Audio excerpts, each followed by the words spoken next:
if you want to share comments as we go along. So you can submit here on Zoom. You can also submit comments and questions on the JET YouTube and Facebook pages. And remember as well, you can email at jamaicaenvironmenttrust@gmail.com. Just a reminder, as everybody in the Zoom era knows by now, while you're not speaking, please keep your microphones on mute. And when it's time for question and answer, then you can use the raise hand feature to indicate that you do want to make a contribution, whether it's to ask a question or to just contribute to the conversation here. Now, I'm going to first ask Dana McCauley of JET to give us an overview, following which we'll have a little bit more of a deep dive into the individual chapters. Dana? Hi, Dion. Thank you for doing this and welcome to everyone. I think there might have been a little technical glitch in the beginning of your presentation. So I just want to welcome everyone, thank our donors, and I hope that this study will really throw a light on an industry that's been very important to Jamaica. And we hope for a very vibrant meeting. The presentation is now going to start, which we take. Good afternoon, everyone. Thanks for being here. My name is Dana McCauley. I'm the founder and the director of the Jamaican Environment Trust. And I'm going to be taking you through a summary of the findings of our multidisciplinary review of the bauxite industry in Jamaica titled Red Dirt. I want to encourage you, though, this is a brief summary. It's a 200 plus in-depth study, so I really want to encourage you to take the time to read the entire thing. We've presented it in two forms. One is in the book with all the references, and the other one is in a fairly substantial executive summary. What did we find out? I want to start with the background as to why we did this. We've been working on the bauxite aluminum industry for more than 15 years. And at a stakeholder meeting of some of the people we worked with in September 2019, it became clear that there was not a document like this, looking at the various impacts of the industry in different aspects of national life. And so Jet determined we would try to do that.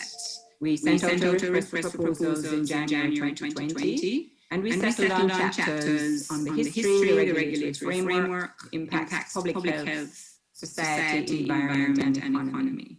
We had edited, managed, coordinated, handled the access to information request, for example.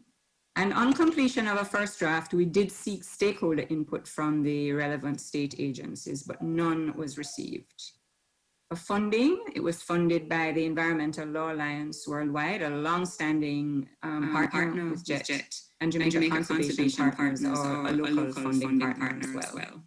A little bit about the authors, their full bios are in the study. The history section was written by Tina Rainier and Jordan Howell. The regulatory framework by Dr. Tony Minoue, public health, Dr. Patrice Charles. The impact on the society by well-known civil society advocate Horace Levy and sociologist Dr. Peter Ann Baker. The environment, Dr. Susan Koenig, a wildlife ecologist. And the economy, Ernie Neely from the US, who is an expert in natural resource valuation. This was one of the main questions we wanted to look at. Do the costs outweigh the benefits of the bauxite alumina industry? And these, without further ado, were our findings. We found there was a deplorable lack of transparency despite our use of the Access to Information Act. JET submitted some 27 requests, and most of them involved a considerable amount of follow-up. So we did not find that it was easy for any member of the public to find out important information about the bauxite alumina industry in Jamaica. We concluded that the Jamaica Bauxite Institute operates as a pro-industry agency, and it has failed to carry out its regulatory function. We thought there was a conflict of interest that was inherent in the delegation of the environmental monitoring function for the industry being handed over to the Jamaica Bauxite Institute. We did not find them to be particularly cooperative in trying to work with us to get the study done. We found that the regulatory framework for the industry has been long delayed. It essentially was inadequate until 2015. So although this industry is almost 70 years old in Jamaica, we really did not set about putting in a proper monitoring framework until 2015. And even with that, we also found significant monitoring and enforcement failures. There were important data gaps, and we concluded that it was entirely insufficient efforts made to collect or analyze important data. It was just amazing that there was so much we did not know about this critical industry. We found that the bauxite alumina industry requires unequal sacrifice. We went far back in Lena archives to see how long public health concerns have been being, stated and cried out for by the press, and that they have generally been discounted by the industry and the government of Jamaica. We were only supplied with one health impact study, which was done by the government in 2008 regarding the expansion of the Jamaica plant. So over the almost 70 years of this industry, we were not provided with, apart from this single study, any real effort to find out how the public health of Jamaica has been impacted. A finding that JET has actually come to an earlier study, or air quality standards are outdated and insufficient to protect public health. And that the estimated health cost of just three pollutants is between $2.9 billion US and $13 billion per annum. People who live close to mining and processing are the ones that are being asked to make these sacrifices, no matter what the benefits are of bauxite in the towns and cities and to government revenues. And we think this is essentially a climate environmental justice issue. As far as community life, rural life, we found that there was significant displacement and disruption to rural lives, their communities, their abilities to work together, and to farming livelihoods. The reclamation standards that are enshrined in law currently are ineffective at restoring soil fertility for most crops. And this is something that farmers have been talking about for more than 2 decades, but we still have the same standards for reclamation. Communities generally feel that they have no option but to accept the bauxite mining, and they do value the benefits that are provided, but they found it hard to compare the costs and the benefits to them. They mostly seemed to say we might as well get something in regard to the benefits. We think there are more positive models of rural development. An example is in Essex Valley in St. Elizabeth that the government should study in deciding really how to bring about positive rural development in Jamaica. A major finding, which I'm sure won't be a surprise, was that bauxite mining has amounted to abuse of the ecological heritage. We damaged ecosystems and ecological processes. In fact, we've paid no attention to ecological processes. One of the findings was to give particular concern for forests and soil, that less than 0.5% of the rehabilitation that's been done has had a forest designation. And our forests are valuable. They provide us with ecosystem services of about $52 million per annum in perpetuity. And this is of particular importance given the climate crisis challenges that Jamaica and all small island states are facing. Due to the absence of data, we couldn't verify the Jamaica Bauxite Institute's reclamation claims, and we found the National Restoration Committee to be inactive. The data is insufficient to support the claims of no damage to underground water from mining. At a personal level, I just want to say I was amazed at how little we seemed to know about this important industry. And we can't really say whether, in fact, these data do exist and simply were not provided to us, but they were not provided to us. And onto the costs exceeding the benefits. Our finding was that the social costs of the industry, sometimes called externalities, far exceed the benefits to Jamaica. That most of the externalities have not been described, studied, or quantified. We've been content to talk about the income and have been reluctant to look at any of the costs. Using only the two categories of social costs, public health and carbon, costs exceed benefits by a wide range, between $2.7 billion to US $18 billion. The income we used from estimates that are often made of $1 billion per annum. The early days of the bauxite industry did bring benefits to Jamaica. The inflows that came via the bauxite levy, the higher wages and benefits for bauxite workers. They were not a particularly large category of worker, but they did provide a model of these higher wages and benefits. The collective bargaining processes that were established and the emergence of community councils, these were early benefits, but it is arguable whether those benefits now still amount to outweighing the costs. We decided to end with some conclusions and recommendations, and I have to say at the outset that these conclusions have been compiled by JET. They're not necessarily the conclusions of the authors, although you will find some of them in the study. And the priority really is to finally conduct a study of the true costs and benefits, including cumulative impacts. It can't be the way that we approach it now, looking at each special mining lease in isolation of the bauxite alumina industry. Our second recommendation is to proactively disclose all public documents, the mining leases and permits, all air and water quality data, the level and sources of air emissions, and the monitoring plans. These should be on websites so the public can access them without having to go through the bureaucracy of the access to information request. They should be easy for anyone to find. We think the environmental oversight that was delegated to the Jamaica Bauxite Institute should be returned to NEPA, and that funding and a seriousness should be brought to improving the monitoring and enforcement of the industry. We also think a study is needed to compare the economic and social and public health of those rural communities which have been affected by proximity to mining and processing with those which are not in close proximity, to tell us really what kind of model of rural development does Jamaica want, is beneficial to Jamaica.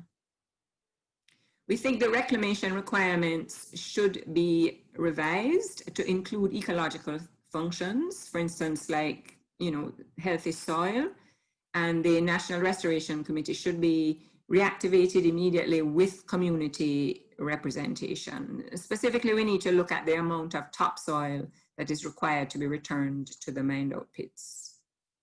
The necessary GIS information should be provided to researchers so that the status of pit reclamation can be independently assessed. Critically, we need to ensure adequate performance bonds are put in place at the outset to restore any damage to Jamaica's land and people. We don't think in the case where they have been put in place, we're not sure that they are adequate as to amount. And continuous health monitoring has to be done, including baseline data for the life of any mining lease. We really ought not to proceed with an activity like this without having any idea as to how public health is affected. I want to thank everyone involved in this. It was a long and sometimes frustrating journey, but I hope this very substantial study will be useful to guide our development decisions in the near and long-term future, particularly in view of the climate crisis. Thank you very much.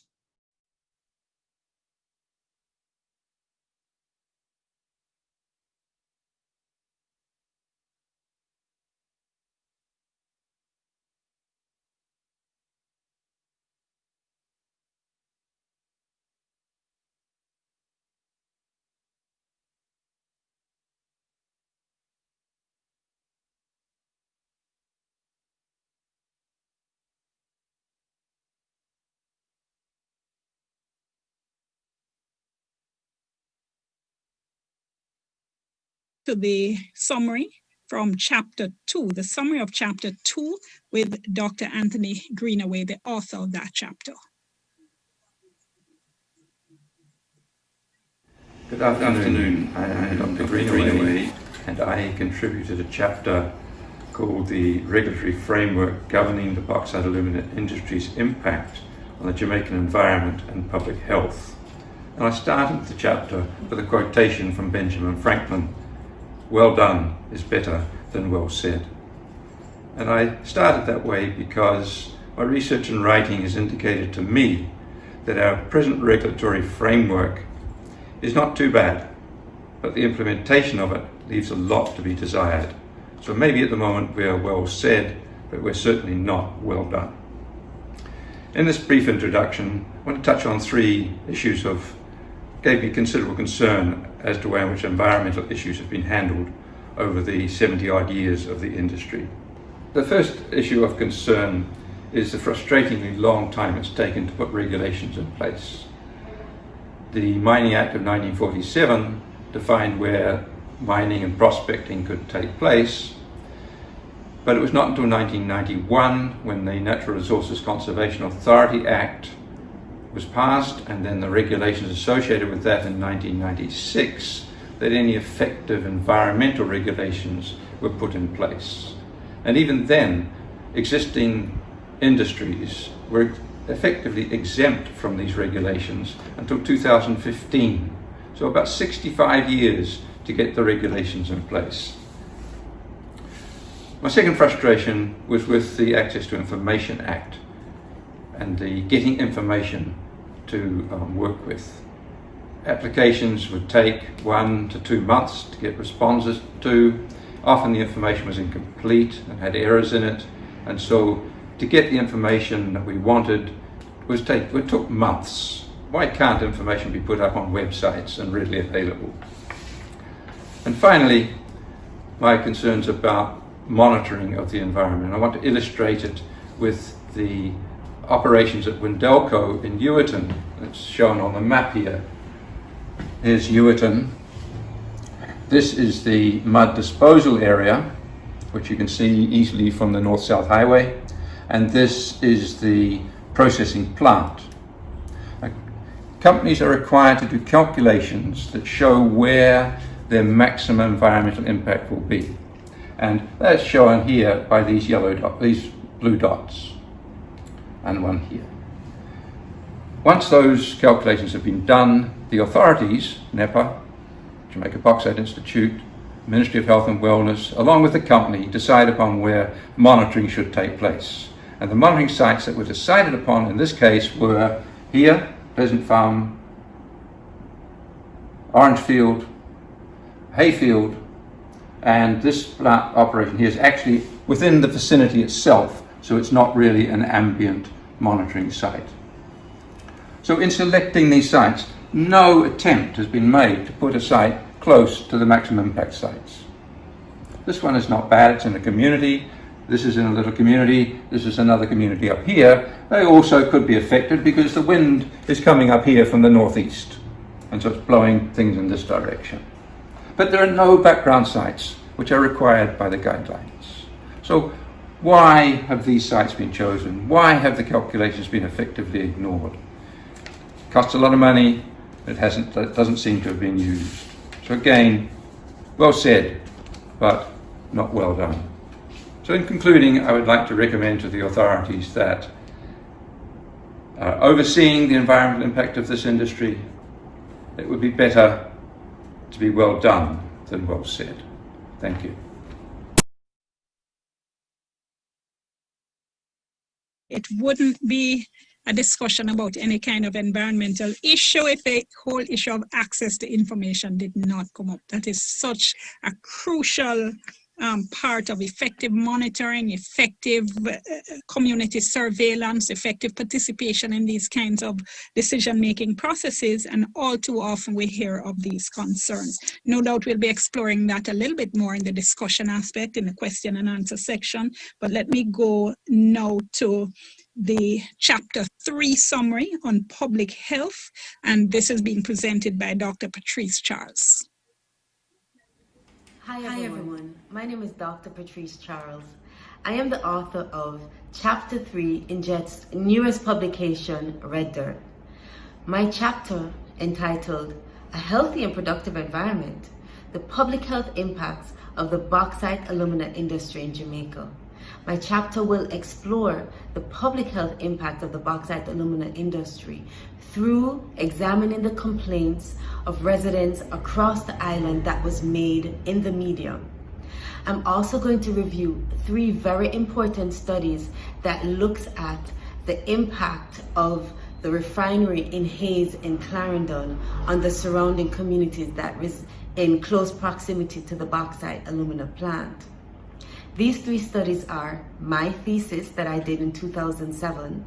I'm also going to take a look at a 2008 health impact assessment that was commissioned by the Ministry of Health. And I'm going to look at a 2015 health survey that was commissioned by JET. Now my chapter, it has its limitations because it was very difficult to get, as it was in 2007, health data from the medical doctors and from the government. And there are also 2 reviews that were more than 12 years old. But it's still a very important chapter and a very interesting chapter, because what it's going to reveal is that in 2007, when I did my study, the main pollutants was PM10 and PM2.5. Fast forward to this review now in 2020, and those pollutants still remain the 2 most prominent pollutants in the area that would impact the residents. I'm also going to look at the community voices. Are those voices still being ignored? Are the complaints that began in the early days of the bauxite alumina industry, are they the same complaints that exist now in 2020? Now in 2007, when I wrote my thesis, I made some recommendations. Were those recommendations actually taken up and followed and put to good use by the government? We're going to take a look at that. We're going to take a look at if the bauxite alumina industry is being tracked, and investigations of the impacts of the industry if they're being noted by the government. It's a very interesting chapter and a very interesting book, and I congratulate JET for their newest publication, and their newest publication as a multidisciplinary review of the bauxite alumina industry in Jamaica. so much, Dr. Charles. And, you know, just a very cursory Google search pulls up at least 3 or 4 stories at any given time of residents complaining about the impact on their health of activities in bauxite areas. I think TVJ had a story, in fact, just in the past couple of days. So it will be interesting to dig a little more into that, especially to see what has happened with those complaints over the years. Let's go now, though, to the summary for Chapter 4 by Horace Levy and Dr. Peter Ann Baker. So Horace, how did you feel about this study? What were the things that really struck you, stood out for you? What struck me immediately was the high value that community people put on their communities, on their relations with one another, and their treasuring of their land. And this was true both of the people in the areas affected by mining and by those, a different set who really came across strongly to me in Ballards Valley and Essex Valley in the south of St. Elizabeth. They were removed at some distance from the people subject to mining and processing around Nain, further north. But these people down in the south, they were small farmers. They were aware of what was happening further north, but they were prosperous, very prosperous, with multiple cars in their driveways, big houses, and a better quality of life, which carpenters and tradesmen and masons preferred very much to, in fact, doing the work in the processing area. So is it that there weren't good bauxite deposits in those areas? Because it is very striking, and that area is actually known as kind of part of the Jamaica's breadbasket. So I wonder what it is that made them able to escape. Down there. Yes, that I don't know. But the fact is that these small farmers, using very simple, low-tech plastic drums and mulching with dry mulching and so on, were able to create a situation which really showed how small farming could be a viable alternative to mining and processing, give people a better life, which they very much treasured, and so on. So, it's an alternative which, investors coming from abroad need to be kept to that standard. I think one of the things for me was that, and it's a question that kind of has been reinforced by this study, is the question. I think that it is the local communities in the areas where mining and processing has been taking place, that those communities have paid the highest price. And I don't know, I'm not sure it was worth it. My sense of it, even when you talk to people who might say, yes, it's good because, some of the young people will get work and the road will fix and so on, is that it's a kind of reluctant acceptance of support for the mining process. And that's one of the really key things. And related to that is that there's been so little research done. And that to me shows how much bauxite is a quote-unquote supposedly national agenda issue. But what that really means is that it's an issue about the people who live in the cities and towns. It's their priority. It's about, we talk about national development, but how can you have national development without local development if whole sections of the community are required to make these sacrifices with, to be honest, very little return? I mean, I think the people who are trying to say it's necessary have an obligation to do the research, to continue the work. And to listen to people on the ground who are saying, those who have experienced the mining, the processing, look, we don't want more of it, like what they want to do in Special Mining Lease 173 into Cockpit Country right now. Yeah, and also to be given an opportunity to seriously explore what alternatives. I think they're presented with, the mining has to take place because there's nothing else. And that's not true. And when I think even during these COVID times and so on, how much now we're seeing that, all the work that the Ministry of Agriculture is trying to do to support the survival of domestic agriculture, the modernization and so on. So I think that we have to really deal with that. I think that's probably about you. One last 10 seconds from you. For me, well, really, the failure of recent surveys which have been done in order to justify the mining in the bauxite of mining in Trelawney and Cockpit country, the failure of the bits of surveys and so on that have been done. What a failure. Very poor, very poor. So we really need that kind of study that you have pointed out has been lacking. Yeah. Thank you very much, Peter Ann. The local voices have not been adequately, the people have not had a chance to really think it through and to think what the alternatives would be and not have the game kind of fixed against them in a lot of ways. They've been made to feel there is no option. Yes. Okay.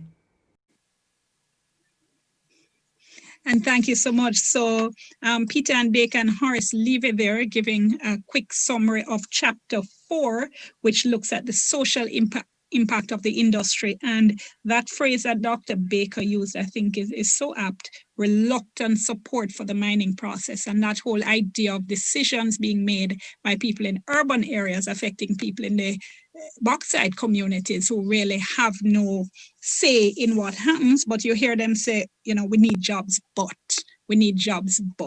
And you are picking up, I think, the theme of lack of data, lack of a true sense of exactly what is going on. Well, what's going on in terms of the environment is the subject of chapter 5. And Dr. Susan Koenig now is going to be giving us a summary of that chapter. Hi everyone, I'm Susan Koenig. I am a wildlife ecologist and a co-founding director of Windsor Research Center based in northern Cockpit country. And I've lived here for about 20 years, and what this has done is created an opportunity for me to see how the bauxitic soils of Cockpit country function on a seasonal and an annual basis. And this is something that was really important when I approached my chapter on the ecology and the environmental impacts of bauxite mining on Jamaica, because what I found is that over the years there's been a lot of confusing information that's been given to us by the industry. So for example, they tell us that when they dig out the bauxitic soils, it doesn't affect the aquifer, it doesn't affect the dynamics of the water cycle, because they tell us that the bauxite soils don't hold water. But at the same time, they also tell us that the bauxite soils, when it's in the ground, will hold anywhere from 20 to 25% moisture by weight. So what is it then? Is it that bauxite soils don't hold water like they tell us? Or do they hold water? So what I've got is some nice, fresh out of the ground bauxitic soil. 5 scoops just to make it easy. And now, watch what happens when we pour a half a cup of water into the soils that aren't supposed to hold water. Oh. Okay. So let's try another half cup of water. Ooh. Okay, so we just start to see some of the rainwater going through after a half a cup. When the mining industry comes along, they're going to scoop out all of that dirt until they hit the limestone. And so they'll scrape down the sides, they'll make the surface area a little bit bigger, but then what they're going to do is fill in with the rock rubble that they scrape from the sides. We're going to reclaim our mined out ore body with our rock rubble. And then what they do is, to level it out and make it look nice, they put in the marl. So we're just going to pack our bauxite pit, so about the same height. And then what they're going to do to hide the marl and put it back to farming. And now let's see what happens with our reclaimed bauxite ore body. And we pour in that same water, and immediately the water just goes straight through the limestone.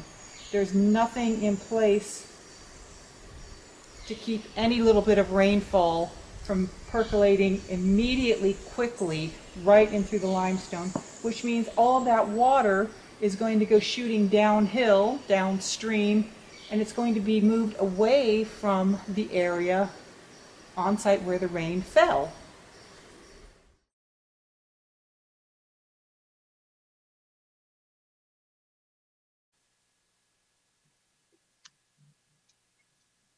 Thank you so much for that, Susan. Now you know whose class you want to be in for science, right? I just want to say a very special welcome to Peter Knight, the CEO of NEPA, who has joined us, the National Environment and Planning Agency, along with his team. We also have with us the Commissioner of Mines, Roy Nicholson. Thank you so much for joining us, sir, as well as Yolanda Drakopoulos from the Jamaica Bauxite Institute. Really glad to have you all here with us as well. Now, let's go to the chapter on economy, because whenever you're talking about bauxite, alumina industry, of course, and you're weighing the pros and cons, what you hear is how much money bauxite makes for us. So let's listen to a summary of that chapter, and that will be delivered by the author, Ernie Nemi. Hello, I'm Ernie Nemi, author of the economics chapter. This chapter begins by recognizing that the bauxite alumina industry produces products worth about $1 billion per year. It then goes on to look at the costs that industry imposes on the rest of society in order to produce those products. These costs to society occur in many different ways.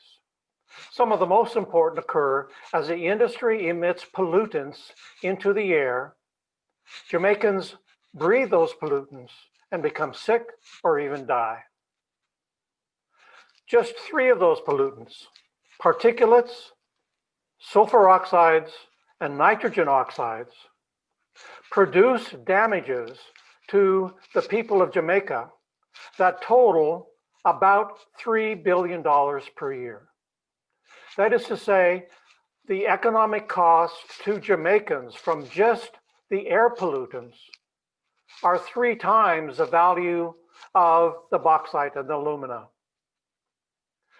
We don't have information to quantify all of the other different ways in which the bauxite alumina industry imposes costs on the people of Jamaica, and in terms of the impacts on climate change, the costs that they impose on people around the world.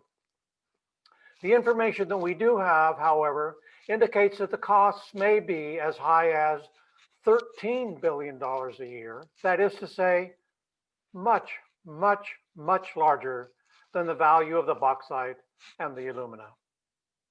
Perhaps the most important message in the economics chapter, however, is that none of this is a surprise. Around the world, economists have looked at the social costs that resource extractive industries impose on society. Those economists, those studies have found that around the world, the costs imposed on society usually far exceeds the value of their products. I want to conclude by making it clear that if you have any questions, if you'd like any more information about the economics, please feel free to give me a call. Thank you.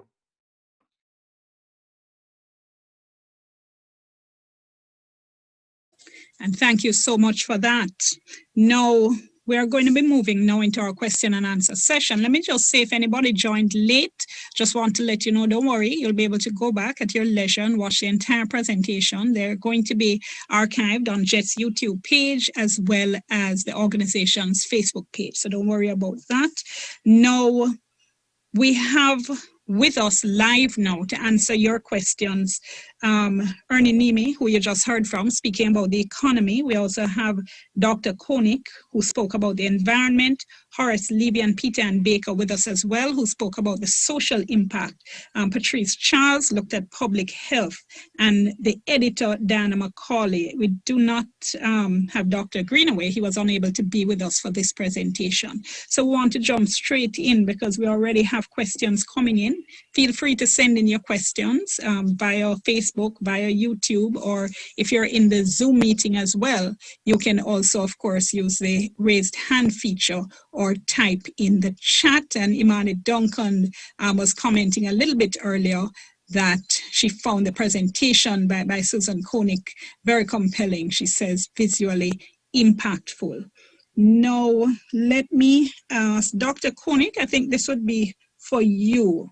It's a question from Emmy Christie asking whether water quality was included in assessment of the impacts.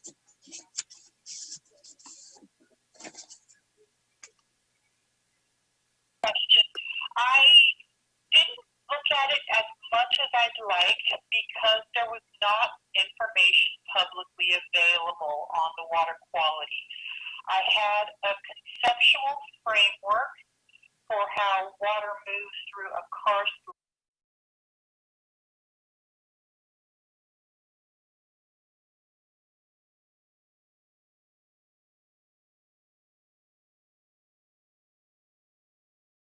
To Water Resources Authority's online database, which has information about the presence of wells across the island and water quality reports. I found that to be limited to most unhelpful because the few water quality reports I found stopped in, I believe it was 1999 or 2000. As far as what was available on their website. So we didn't have it, I couldn't find information easily on any information about water quality. We know from their information that there's some monitoring happening around the processing plant with the contamination of the aquifer when the mud lakes either overflow or have breaches. But in terms of the monitoring of water where mining is taking place, there's no information available on the actual quality of the water. We have some information about quantity with rainfall inputs and the water flowing out. But when you look at a total on a monthly basis, that's not actually giving us the right picture of the aquifer. So if you get 3 inches of rain in an hour, that's completely different from getting 3 inches of rain over 3 days. And as the people in Montego Bay know all too well, when you get a pulse rainfall event, you don't have the soils giving you a buffer, then you're going to have pulse rainfall out and doing a lot of high energy damage. So that was one of the questions that I really wanted to look at for my chapter, but I couldn't find any data to help answer that question. And I think that is a huge gap. I may just ask you to stay on.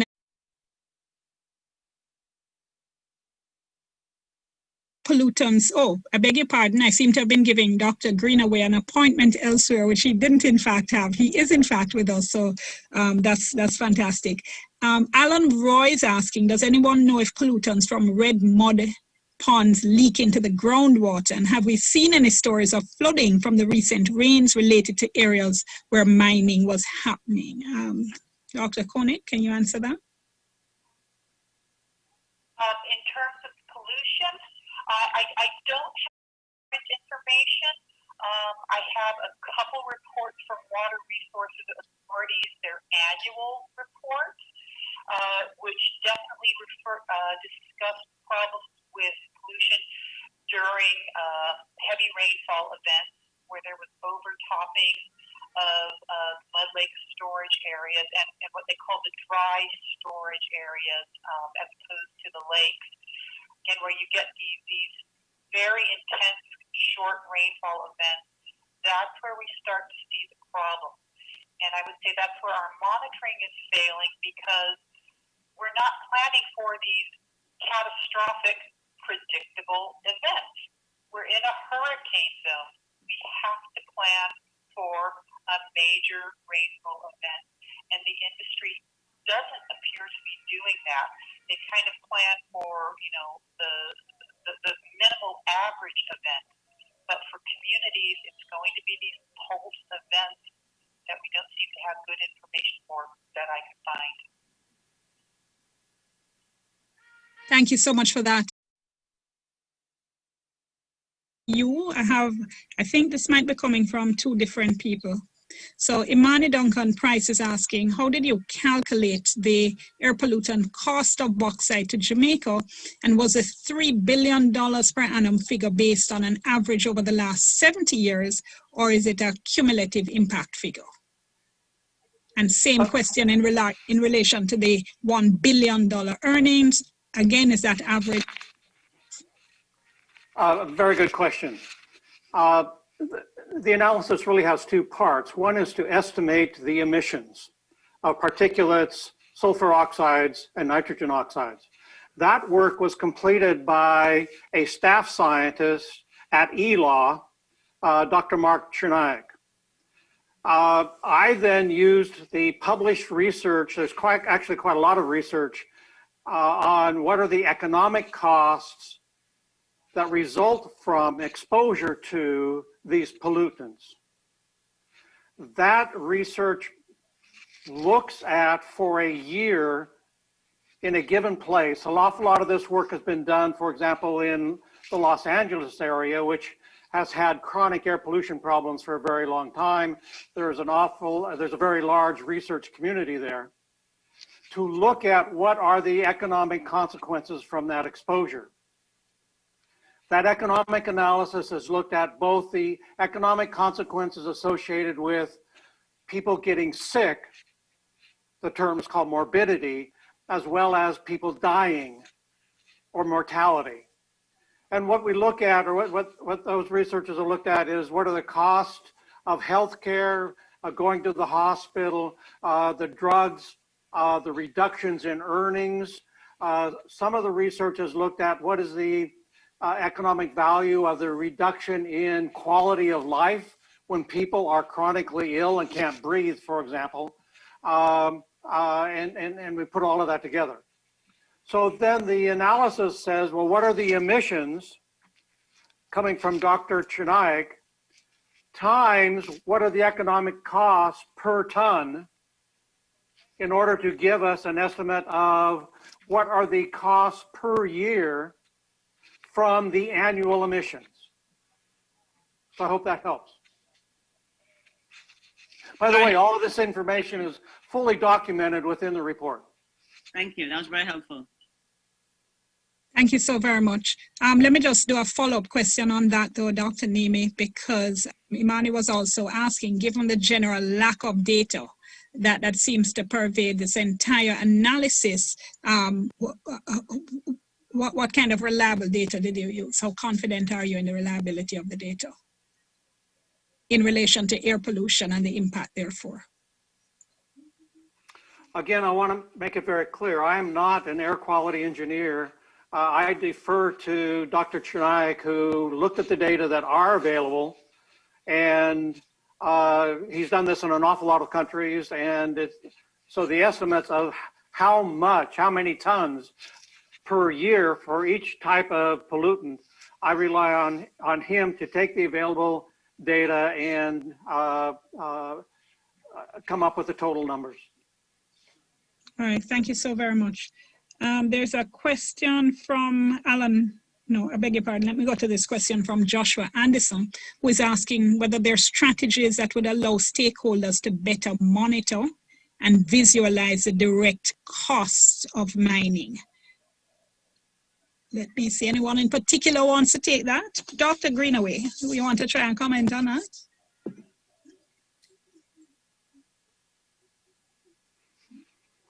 it's a little expertise, but just to add to what Ernie just said, all the companies are required when they apply for a permit to operate to calculate the probable emissions from their facilities, and so there's quite a lot of data available on emissions from the various parts around the island. The accuracy of the data may be a little uncertain, but there's certainly good estimates of those data. Thank you so much. I was asking if you wanted to comment on the question about, and I mean, any one of the authors could really take this, but Joshua is asking whether or not are there any strategies that would allow for community members, stakeholders to better monitor what is happening. Can yes, I say, yes, Dr. Baker. Because I think one of the issues is that there really is not an effective mechanism. So, for example, you have the community development councils in the areas where bauxite is being mined.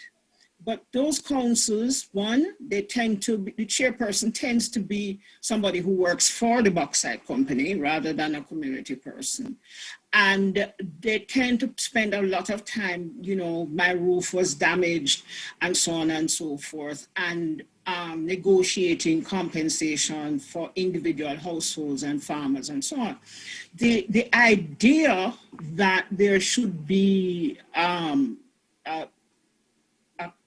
a group of people maybe brought together from each of the communities, maybe 2 or 3 people from each of the communities, where mining is to discuss, to exchange information, and to look at what happens and to make representations.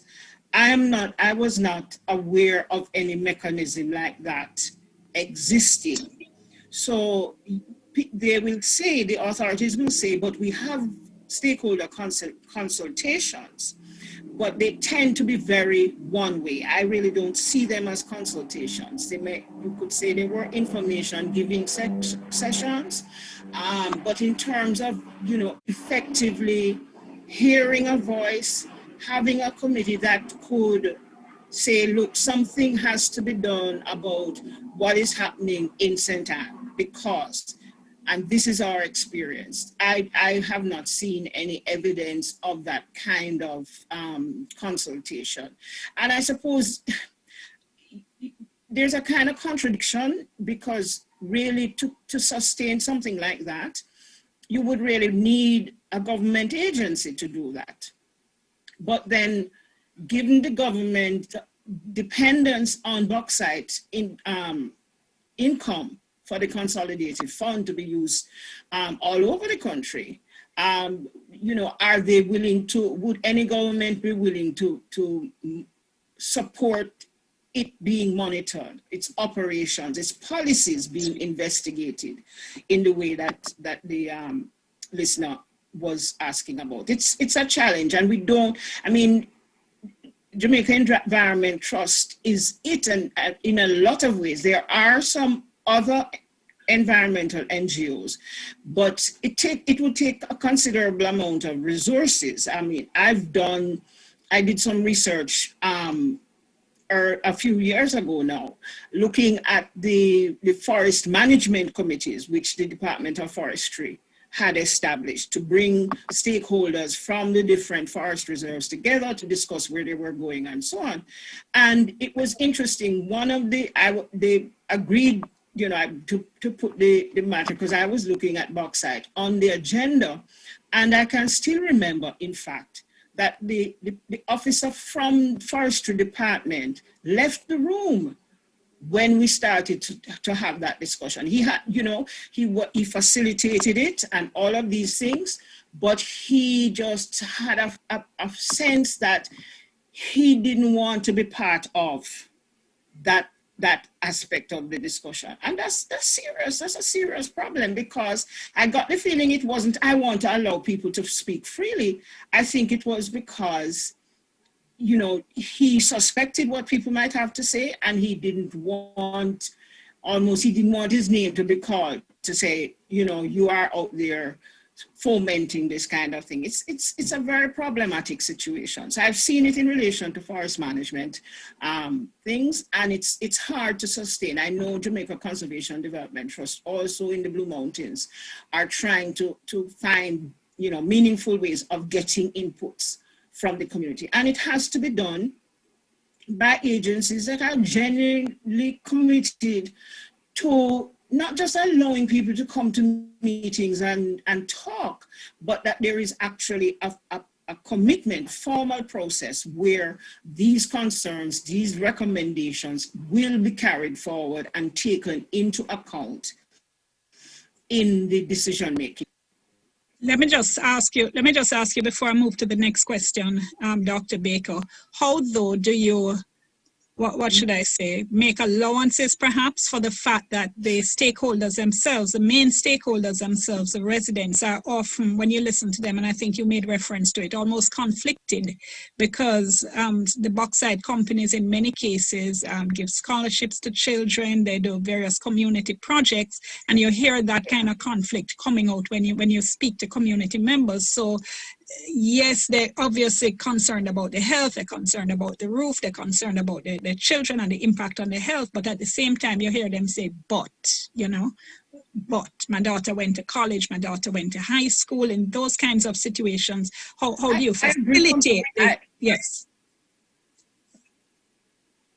And there would be many people in the communities who also say this is good, because I think one of the major benefits, apart from the individual scholarships and so on, is the fact that roads, the bauxite companies build roads into the hinterland, which probably, you know, wouldn't have been built in. But I think it takes people with the capability, first of all, of facilitating that kind of discussion. Now, I will agree with you. We are not in Jamaica very good at, you know, allowing people different views to contend. But I think it is possible. I've certainly facilitated discussions in which you have people with very divergent views, the options, and have people come to some kind of decision. You will have some people who will be adamant and say, no, I'm not supporting the decision in the final analysis, which is legitimate. But I think it is possible that people can weigh, okay, the scholarships, the compensatory grants, which they have to, many times they have to quarrel and demonstrate very long and hard in order to get. Those kinds of things to balance them against the harms that they experience. But, you know, again, the community area is one of the areas in which I won't say there's no research. I think there is administrative data, records of meetings and so on. But that information is not available to researchers. Well, it certainly wasn't made available to us. And so you would have to be committed to collecting a certain kind of data.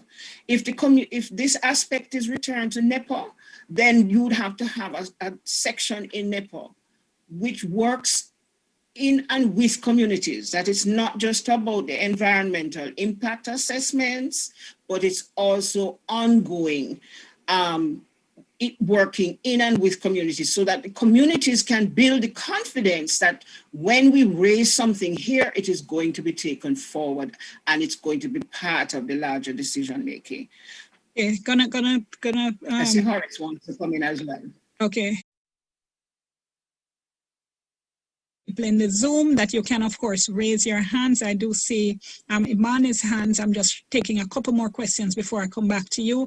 Mr. Knight, apologizing from NEPA for having to leave because he has another appointment, but he says his other team members remain, and he says it's an important and interesting discourse. Let me let Mr. Levy comment on that issue before I go to a couple more questions. Yes, Dion. I interviewed a couple dozen people in the communities and from outside the communities. And just to reinforce a point made by Peter Ann, you, of course, and by yourself, you definitely get people saying we're benefited, we've had scholarships, we have a few greenhouses, and so on. And so you get the short-term perspective, the immediate benefits that they see, and they appreciate these benefits, obviously for good reason. But when you probe, you talk to chairpersons of community councils who are community people, as distinct from being employees of the bauxite companies, whether in mining or in processing, you get the long-term view that this has been damaging, for example, and that's reinforced, damaging to the economy, damaging to the people, damaging to the whole parish.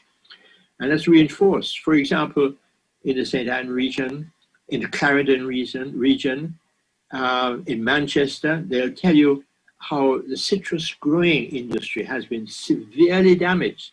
And this is backed up by experts from the citrus industry, whom I consulted, 2 of them. And they will tell you that citrus growing in these areas virtually wiped out. This is in St. Anne. Many people don't realize there was a flourishing citrus industry there. Section of Clarendon, certainly in South Manchester. And these have been virtually wiped out. You just don't get the fruit you used to get before. And other substances like sweet potato in Manchester and so on. So you get the longer term view from thoughtful community people, chairpersons, who will tell you of the long term damage to the economy and to communities. Community life, community living has been hurt. And communities are very important to people. They are what sustain people, hold people together, hold people up in times of drought and hardship. They rely on the communities. They have no other source, many of them, no other entity on which they can rely. And so, but when the community, as a collective of people doing things together, gets damaged, and damaged because significant numbers of them are removed entirely and hurt, and tell you how it's disruptive it's been, starting life over in a new place, a new situation, completely different, completely disruptive. So, I'm saying the distinction has to be between the short-term, immediate benefits, which people value, but when more long-term visions come in, you get a different picture altogether. Thank you so much, Mr. Levy. A question from Emma Lewis. Dr. Koenig, this for you. Can you say, or did the study address the impact of bauxite mining on climate emissions in Jamaica? I looked very coarsely at that from the standpoint that, and kind of getting back to what Forrest just talked about with the citrus industry, why doesn't citrus work in mined out areas? Because we've removed those deep soils, which were able to support the growth of trees. Now, obviously, when we don't have trees, then we look at our carbon, our ability to absorb CO2 emissions. Start getting a little muddled in my mind. What we are going to lose in Jamaica, if we continue to allow mining with the current reclamation practices, is that we will never be able to improve our abilities or return to our abilities that the island had 500 years ago to absorb carbon dioxide. How many emissions has this industry put out over the last 70 years? Are we able to recapture those emissions? This is one of the largest sources of Jamaican CO2 emissions. And because we won't have the ability to regrow the largest trees, which grow in these soils, as opposed to the smaller trees on the limestone hillside. So I looked at it from a theoretical standpoint, but because we don't have the data, I couldn't actually give qualitative numbers to the question. I was able to frame it in a quantitative, what are future generations going to be denied the opportunities, given what the industry has done, given that we can't grow citrus trees anymore, like Horace just talked about. All right, thank you so much. Imani Duncan Price has her hand up. Go ahead, Imani. Thank you, Dion. My question is actually to Diana. I would love her to speak to the advocacy strategy that JET recommends, or someone at JET as well, who is presently leading. But what's the recommended advocacy strategy given the findings that they have come to in this study? And specifically, what should we be pushing? Like what particular things, elements should we be pushing for? And how can we as citizens help forward the agenda? As has been said by different persons who were part of the study, many elements that they came across were known or have been known, but this is the first time bringing it all together in this very structured way, which is a great platform. But my question is, what next? And yes, there clearly is need for more data to be gathered to substantiate, but I think they have found some very compelling things that we can move on to try and make a difference moving forward. So to Diana. Thank you, Imani. I want to start with this sort of earlier question about what can a community do, right? Because, very often we feel very overcome by, a big industry that's very important to the country, and we feel disempowered and helpless, right?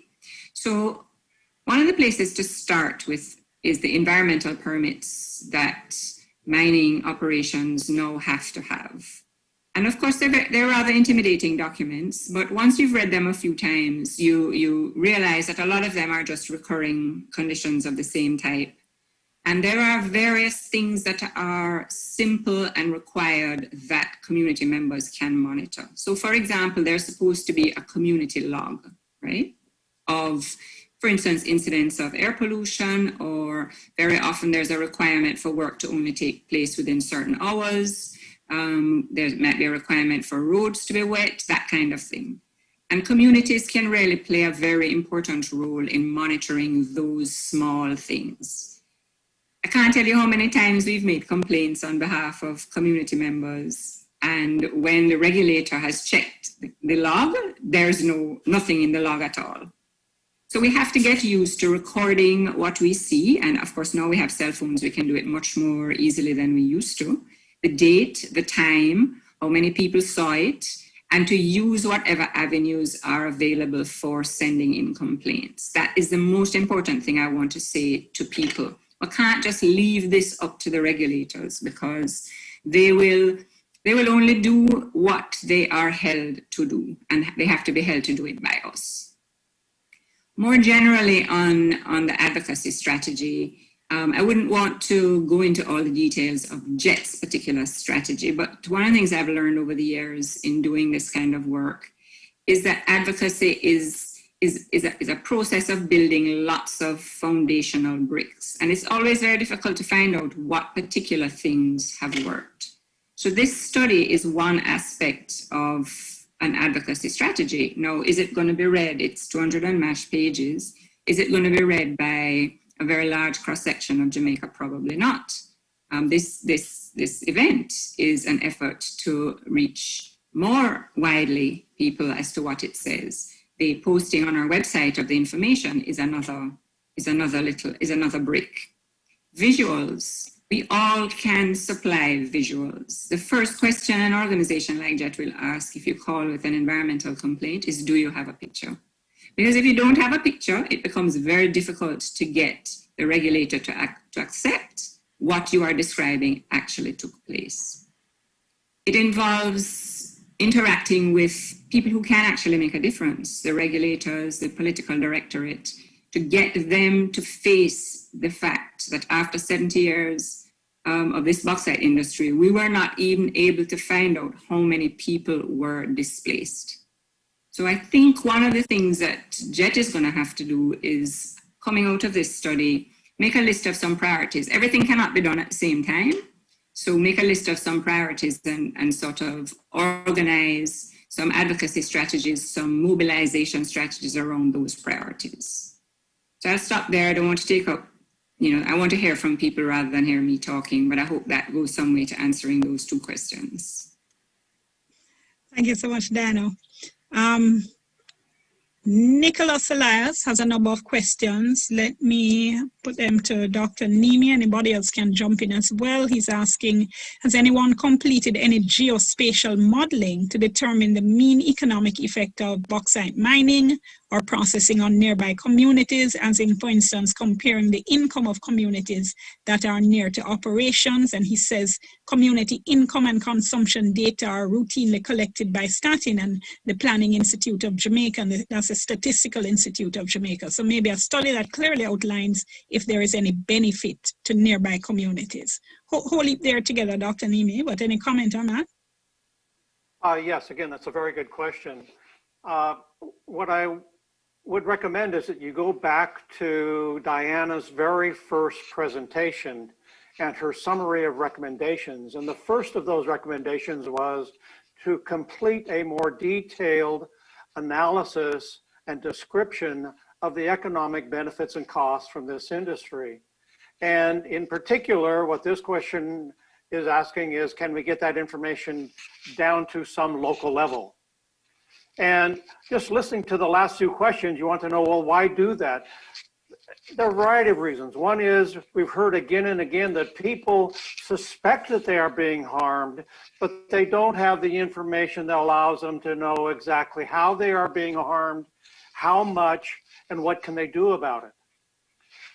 This report is the first step in helping people understand that, yeah, people have had bad feelings about this, but these are very real economic costs.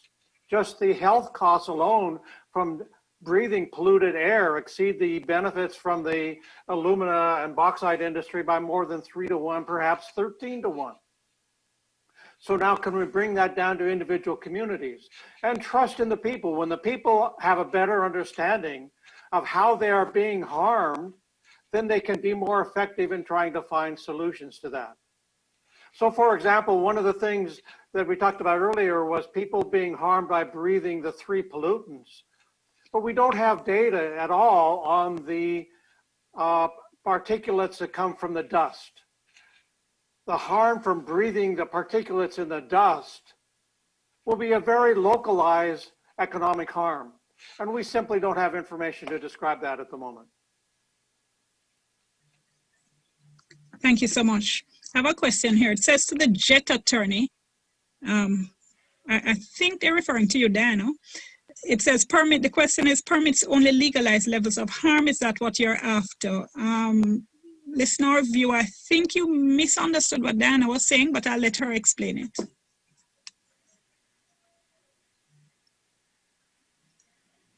So I think the debt attorney is present, but I'm a believer in using the avenues that we have. I would never argue that they are perfect or even adequate. But I think if we don't start with the avenues that we have, then, it becomes a bit of noise making. So we do have a situation where environmental permits are issued. There are supposed to be things that any developer, proponent, or mining company is supposed to do. And it's important for us to push back when those things are not being done. Because the things that are in the permit are the things that are used to justify why the development can go ahead. We see this happen all the time. There are these harms that are recognized that are going to happen.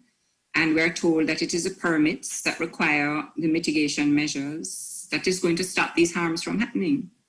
So I have no sort of brief for what's in the permits. I think they are deeply flawed documents, but I do think we must use the avenues that we have while we push for better mechanisms to manage our environmental impact in a whole host of different ways. Speaking of avenues, Michelle Holman has a question about an avenue. She says, the global rights of nature movement is gaining momentum. Given that humans are a part of nature, has the community rights analysis and strategy through the Community Environmental Legal Defense Fund that empowers local community members been considered? And she says clearly the government/industry alliance is corrupt. Anybody want to take that one?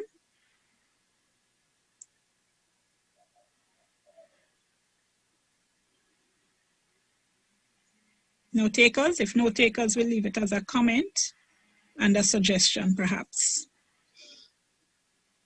Okay.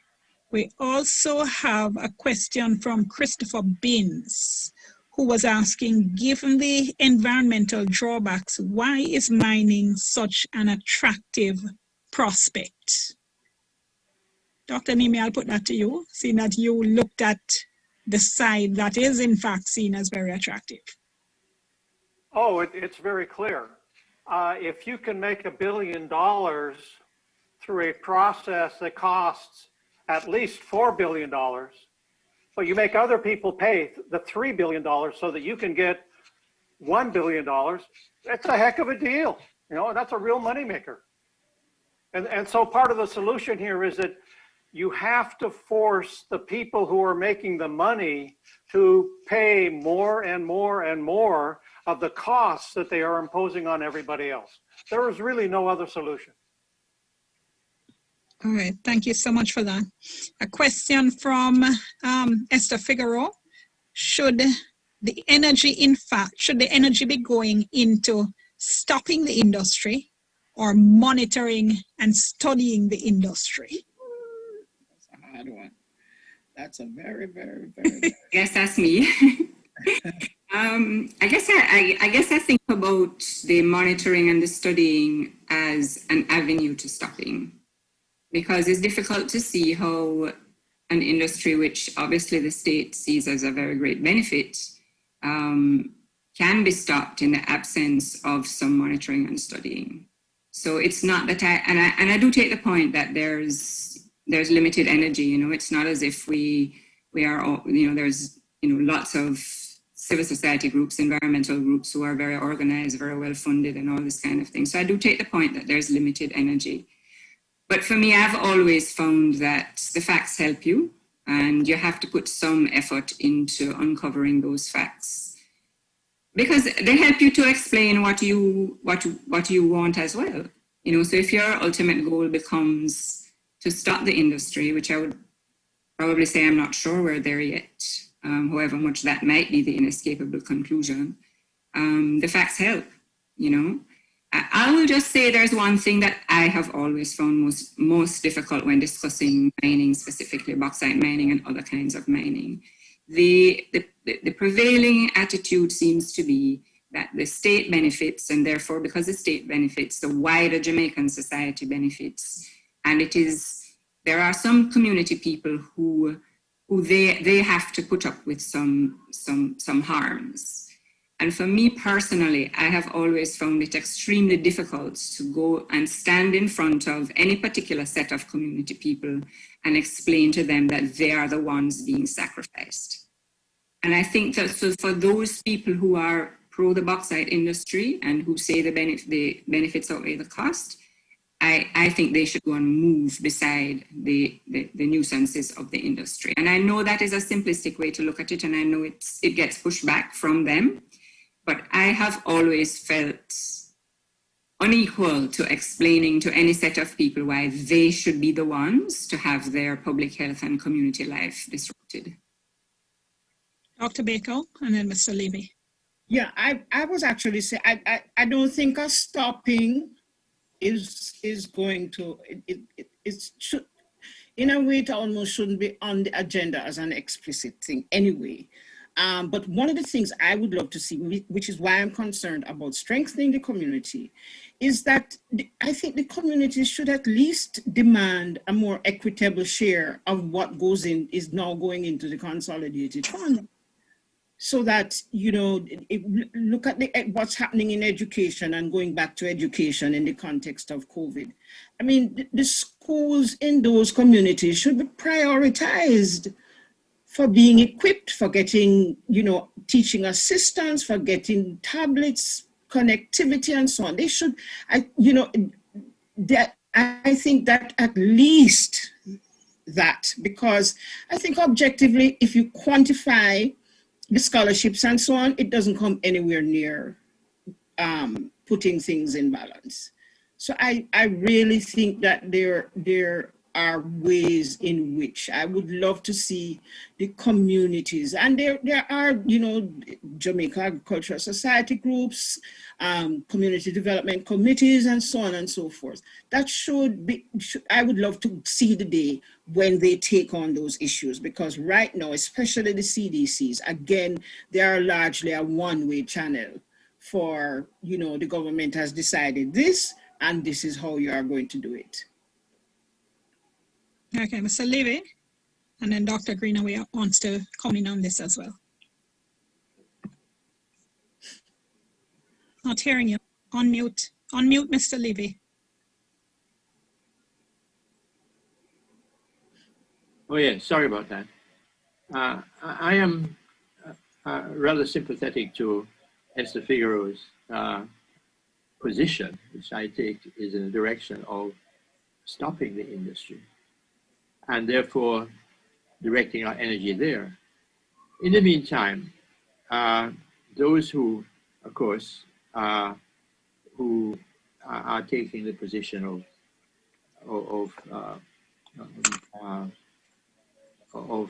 researching and bringing up the data about, are driven to chipping away at the process, chipping away at the structure, the establishment, by requiring, for example, a change in the legislation from merely putting back 6 inches of mostly rubble to something far more serious in terms of the so-called restoration of the land, which is not, as Susan has pointed out, is not really restoring at all. It's a rehabilitation, and the result of the rehabilitation is very skinny trees that grow on the hillsides, not the big trees that grow in the deep soil of the valley bottom. So you chip away by changing the legislation, getting it amended.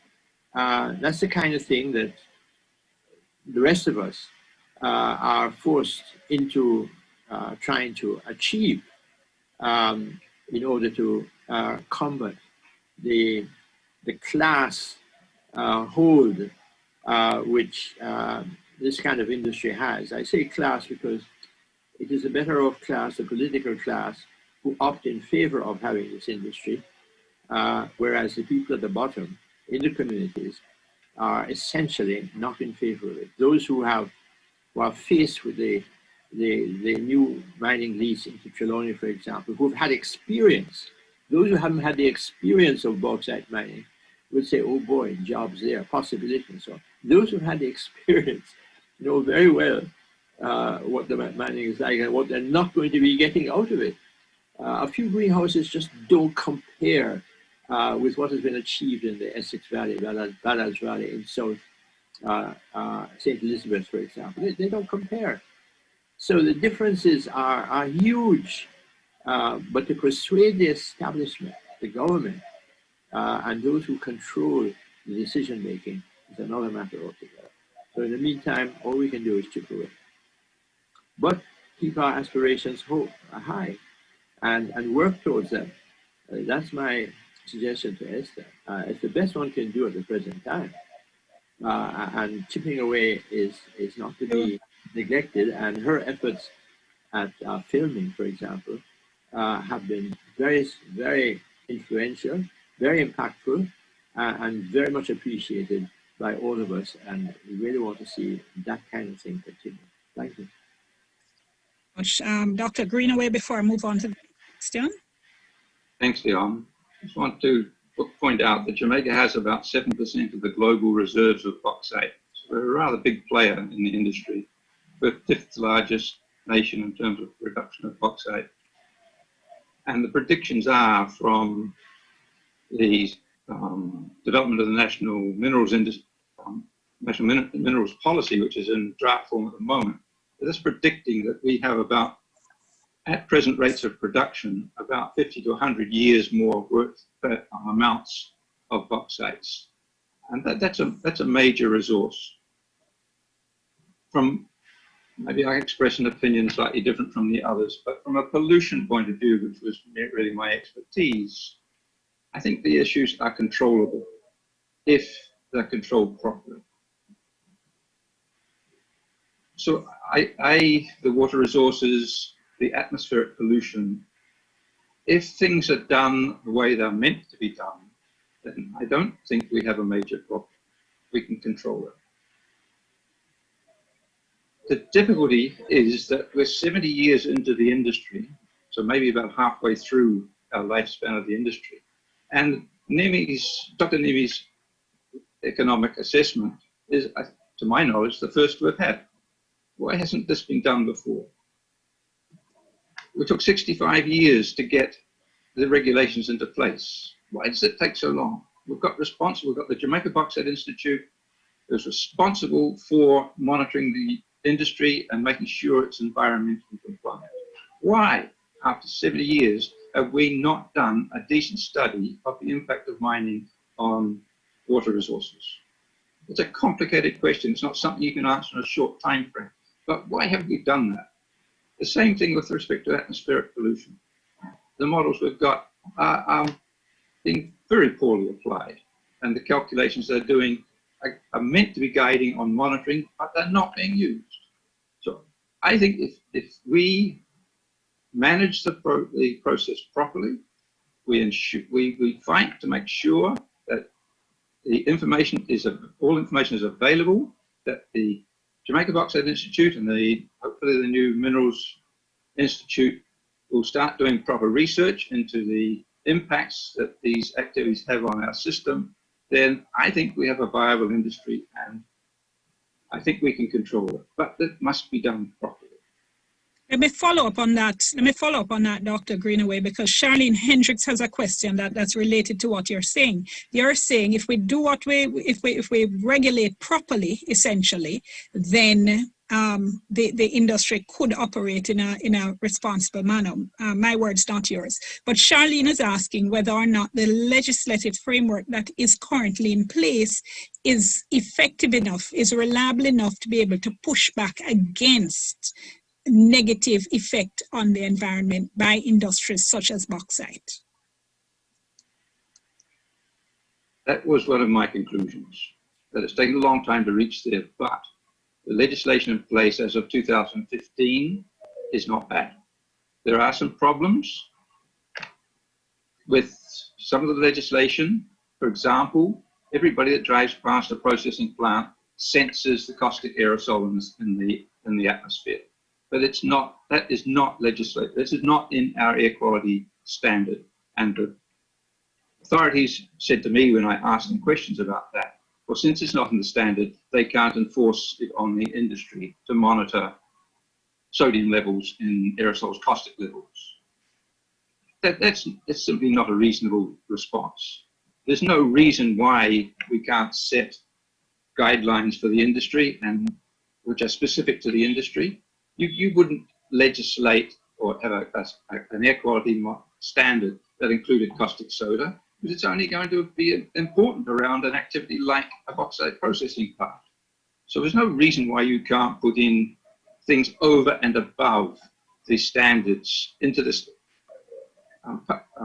species, into the requirements that are over and above the national standards. But they're not doing it. So I think applying the regulations with foresight, with care, and making sure that things are done properly, I think we can have a sustainable industry. That's my opinion. I'm quite sure that's not the opinion of many of my co-authors, but I've tended to come from a physical sciences point of view. I know there are major problems on the societal side of things, and I know there are major problems with respect to biodiversity and the impact on biology.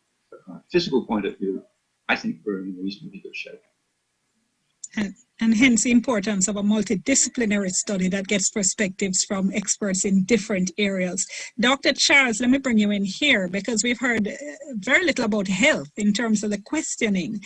But Charlene is asking, no, I beg your pardon, this one wasn't Charlene, but there is a question for you about the specific health effects of dust and processing emissions.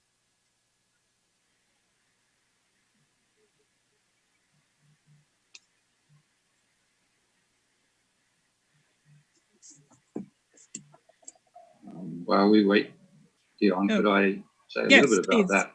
Yes, yes. In order to monitor health, a major problem has been particulates and dust. But in order to monitor the impact of dust on health, you need to be monitoring for what is called PM 2.5. That's a very small particulates that can get down into your lungs. Our standard does not require PM 2.5 to be monitored. It only requires total suspended particles, which are the big ones, and what's called PM10, which has the ability to get down into your throat, but not down into your lungs. The US EPA removed total suspended particles from their standards in 1987, I think it was, and they added PM 2.5 to their required standards in 1998. That's more than 20 years ago. We still do not have that. If you want to monitor environmental, the impact of particulates on people's health, you have to monitor PM 2.5. Nothing else gives you the information, but we don't have it in our requirements. These are the sorts of things that I was talking about, getting the standards to be applicable to the industry and enforcing them. Thank you. I saw Dr. Charles' microphone on just now. You're back with us, Dr. Charles?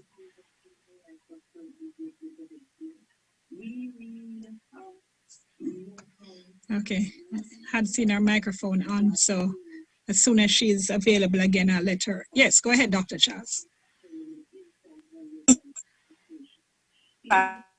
Your question properly because I got dropped right at that time. Can you repeat your question? Okay, my apologies. The question was asking about the specific health effects of dust and processing emissions. Okay, well, when I did my 2007 study, which yes, it was some time ago, but however, the effects of dust would still be the same on health now. And what I found then was that there was some significant reported health symptoms in the individuals that were interviewed. 36% of the adults surveyed perceived that their symptoms came from the bauxite plant, and 37% of the adults and 21% of actually live in. Okay, hold on, Dr. Charles. I'm so sorry. We're having of the children. Are you hearing me? I'm hearing you now. We weren't a minute ago. Go again for me. Let's see if I can hear you now. If not, so I'm saying 37. So sinusitis affected 37% of the adults and 21% of the children that lived within 6 miles of the facility. And asthma afflicted 23% of the adults and 26% of the children. And what we also found that allergies were markedly more prevalent among those who lived closer to the plant. And something I should add also, that the particulate matter that we studied, we found that it also contained alumina and sodium particles. So this again could contribute to the respiratory illnesses that were reported to us. Thank you so much. Just before I let you go on that point, though, because you've spoken about the dearth, the lack of health data on this particular point. Tell me what you'd like. What do you think needs to happen? What is the data that should be collected on what kind of basis and by who? One of the things that I had recommended is that an objective epidemiological study should be conducted in order to determine if there's any deviations in the norm of the health status of the communities, as it relates to the impact of the industrial activities. So yes, the government agencies involved with the environmental health management needs to establish a public health network that has sorry about that, I'm outside. A public health network that monitors the air quality data, but not just monitors the air quality data, but also collects the health data of the communities, so that you can decide, that they can determine if a correlation exists between the two. And then also you can see if there's an increase in the prevalence of any respiratory illness, then you can look at the air quality data to see if there's also an increase in the air pollutants. Okay. I'm just asking Diana this because I know you're more familiar with the permits, Diana. Would it make sense, or have you ever seen a provision in a permit in the same way that, for instance, the companies are required to track what they do with the fauna and the flora and so on? Have you ever seen a permit with a provision that there be health data collected, in fact? And would that make sense? So I think the actual study that was done in 2008 for the expansion of the Jamalco plant was the subject of a permit condition for that plant, that a health study was done. I have not seen it to say that we have to get some baseline data, which is important, because if you're going to say an industry causes something, you need some information beforehand. So I have not seen that the permit condition is not as full as it could be. And I want to respond to something Tony Greenaway said. It's been fascinating to work with all these different, kinds of expertise to do this study. And, I definitely hear him saying that if we were to manage the industry better, the impacts on the physical side could be mitigated. One of the problems is that we have to rely on the regulatory agencies to do that.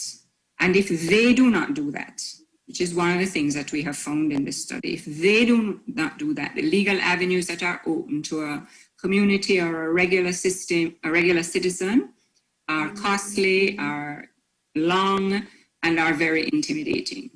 So yes, we could do a much better job than we're doing, but that is the regulatory bodies who I think are failing Jamaican citizens. All right, thank you so much. We're going to take about 2 more comments, questions before we wrap up. We do have attorney Daniel Andrade is with us as well, and she wanted to share. She said regarding the question about permits and harm caused by permitted bauxite operations, I wanted to mention that there is case law where bauxite operations have been held liable for damage to property caused by their emissions. And if I'm not mistaken, I think one of those cases in fact went all the way to the Privy Council, Daniel. Question here from Sean, Dr. Koenig, let me come back to you on this. Is there some kind of audit trail of trees that are cut down? And do we know how many trees the bauxite companies would have planted back in 2020? Ooh, for 2020, that I don't know. I think one of the things they should have that information. It would be fantastic if they had that information. In the past, what we have been looking at with a lot of these mining leases is that the mining has occurred in areas which had already been converted from forest to agriculture. So in the past, we probably weren't looking at so many trees being lost in the past because it was already converted. But moving forward, what are the areas left is all of the areas that have forested trees on the bauxite land. In terms of 2020, wouldn't it be fantastic if all we had to do was just go to JBI's website and ask that spatially explicit question? But we don't have those data sets. They won't make those data sets available to us. And this goes back to an earlier question about spatial planning. And the Mines and Geology Division wouldn't give us any GIS spatially explicit mapping data, so we could say, okay, what area is currently being mined? Sequentially, what area is going to be mined next? What has been reclaimed? How do we plan and answer this very specific question when JBI and MGD either tell us that those data don't exist or they won't give it to us? So I don't know how many trees have been cut down, and I don't know if any trees have been planted. Probably none, because they don't put back enough soil to even waste anyone's time planting a little seedling of a tree. It's just going to die. Thank you so much. Final question here now. This to the social impact authors. I did some historical research into bauxite mining in the 60s through to about the 90s. I noted that Jamaicans were under, in brackets, paid to move off lands that became bauxite reserves for future mining. Despite promises of employment and economic prosperity, relocation did not always work well, and it disrupted communities. I'm wondering if there is recent or current work that follows up on community dislocation due to mining. I know Dr. Baker had said a little earlier on that this was another area in which data are lacking, but any comment or response you'd make there, Dr. Baker, apart from that? No, I think the listener is quite correct. That's not something that is currently being tracked as far as we know. Again, I have to sound like Susan. We don't know if they're collecting this information and they're just not providing it, or if they're not collecting the information at all. So that's an issue. I mean, in the early days when they were opening it up, yes, in the 60s and so on, and in the 70s, some of the relocations were studied and followed and so on. But I'm not aware of any of that happening now. All right. No, yes, go ahead.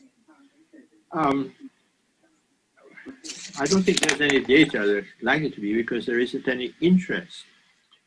In answer to Tony's question of why has it taken 65 years to get regulation, and why after 70 years we haven't done proper study and so on, if I may suggest that Diana's comments essentially hold the answer to that question. Where JET and others, for example, have been able to get legislation and action from the state, for example, with regard to the use and distribution of plastic and plastic bottles and plastic throwaways and so on, that's been possible because some pressure has been able to be mounted, which has forced or compelled or persuaded the authorities to take action. No such pressure has come or is likely to come from the rural communities around which, or near which rather, the bauxite mining and processing takes place. So they're not so, there are community councils, but they're not organized. They're not going to act together. They're not going to mount the pressure on the state. And without that pressure, the state, the way it is governed, who governs it, how it governs it, and so on, is not impelled in the least. They're not persuaded by the needs of community people to institute the regulations or to do the studies or to collect the data that putting in place an industry like this ought to require, should require, and sensibly will. So while a control over the industry is possible, as Tony suggests, and I wouldn't rule that out, it's possible to use it, to have it in certain places, under certain conditions and so on, to put all that into place would require a lot more pressure than from forces than they are organized to put forward. Thank you so much. Okay, so I'm just going to do a very quick round robin and give each of the authors a final 30 seconds to either to share a recommendation or a conclusion that hasn't come out that you would like to hear the audience to hear, or if you wish to reiterate something you've said before. Dr. Nimi, let me let you go first. Well, I think everybody has said what needs to be done. You need more information, better information. You need to hold people accountable within the industry and within your government and inside your communities. Thank you so much. Dr. Koenig?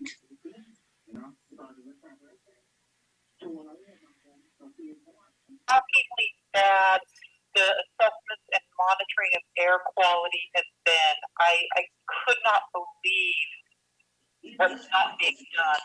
So I would just reinforce the point that we really, really need to get up to date on our monitoring of the correct particle sizes and the quality of the dust. Don't just keep telling people, dismissing their concerns. We need to get up to speed on air quality for human health. My comment. Thank you so much. Dr. Charles. Oh, had you finished? I'm still here. Go ahead, Dr. Charles. Right. I think that it will be really important that the government really takes into consideration establishing an environmental tracking system that considers the creating that baseline information of the health of individuals that reside in in communities that are associated with factories. So again, I am putting forward that recommendation for that epidemiological study, but for more sustainable progress, more sustainable development, I think that public health tracking system would be an important factor. Thank you. Dr. Greenaway? Just to re-emphasize the need for more data, I think the companies should be required through their permits to fund environmental studies on the impact of what they're proposing to do. Thank you. Mr. Levy? The most basic of all studies that is needed is a study of the class structure of Jamaica. And the most basic change that is needed would be a serious change in that structure. Thank you. And Dr. Baker? Bauxite mining and processing is a sacred cow. And we need to do what they historically do to sacred cows, and knock them off their pedestals. Governments of the day, whichever they are, need to stop regarding questions, expressions of concern about the way the industry proceeds and is managed, as if they are being personally attacked. We will not get not just far, we won't make any progress whatsoever until we manage to change the culture that says, I know what is best for you and do not ask me any questions. Or I may allow you to ask one or two, do not ask me 3 or 4 or 5. The community people are dreamers, we know. Thank you so much. I was going to ask you if you're sure that's what's done to sacred cows. I thought they were protected by law and prevented from destruction or consumption. But no, I'm going back into before the Common Era. All right. Thank you all so very much. I want to say a very special thanks to Donors E-Law and Jamaica Conservation Partners. Of course, thanks to the authors. I'm sure just by listening over the past hour and a half, you can hear the amount of work that went into this. To the board and the staff of the Jamaica Environment Trust, very special thanks to representatives of the state agencies who gave up the time to come and to listen. And, it's always difficult hearing your policies and your implementation and your activities critiqued by non-governmental organizations and actors. But in the interest of Jamaica, these are discussions that we must have as we move forward and as we seriously talk about sustainable development. The Jamaica Environment Trust wants to say that the every effort was made to ensure that the material in this study is accurate and properly referenced. If there are any errors of fact, please point them out. The corrections will be made in the electronic versions and addenda put onto the paper versions. Hard copies of the study are going to be sent to the offices of the relevant state agencies, to the National Library, as well as to other stakeholders. But you can access the full study as well as the executive study right now on the website of the Jamaica Environment Trust under the library section. So look for library and you will find that, and we certainly hope that this presentation has whetted your appetite to find out more. There will be additional bits of information shared over the coming weeks as well on the social media pages of the Jamaica Environment Trust. Thank you so very much. The questions and the comments have been such that we can see how truly engaged and interested and passionate people are about the country, about development, about public health, about sustainable development, and it augurs well for the future as we move forward together. I'm Dion Jacks Miller. I have been your moderator, and we just want to, well, we can't say travel home safe, which we would normally say at this time. So once again, thank you so much for having been here. You're welcome.